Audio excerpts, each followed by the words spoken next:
Hello, I'm Wendy Palau with the Palau Association here in Portland, Oregon, and the verse of the day is Galatians 2:20. I have been crucified with Christ, and I no longer live, but Christ lives in me.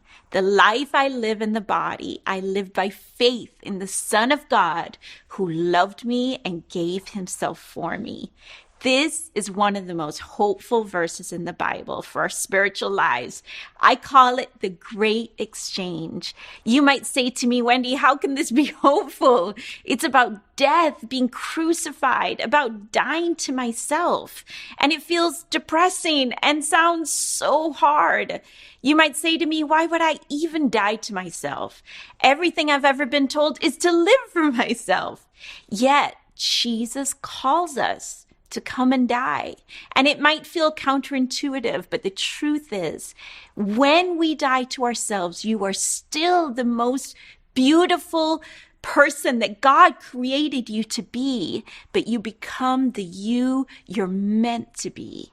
This death is the most beautiful death because this death actually brings life. And it's God's great paradox. This is what the cross is all about. And it's what life in Christ is all about. This is about a life that takes us beyond ourselves, a life that God can actually use.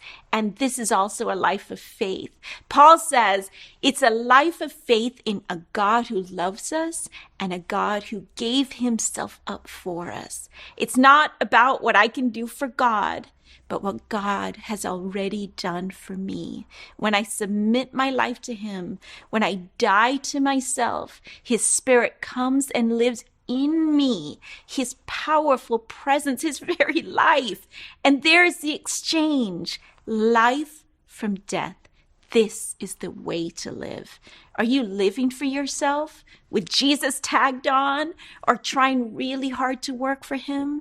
Today, I encourage you, die to yourself, give it up, give it over because he loves you and he gave himself for you.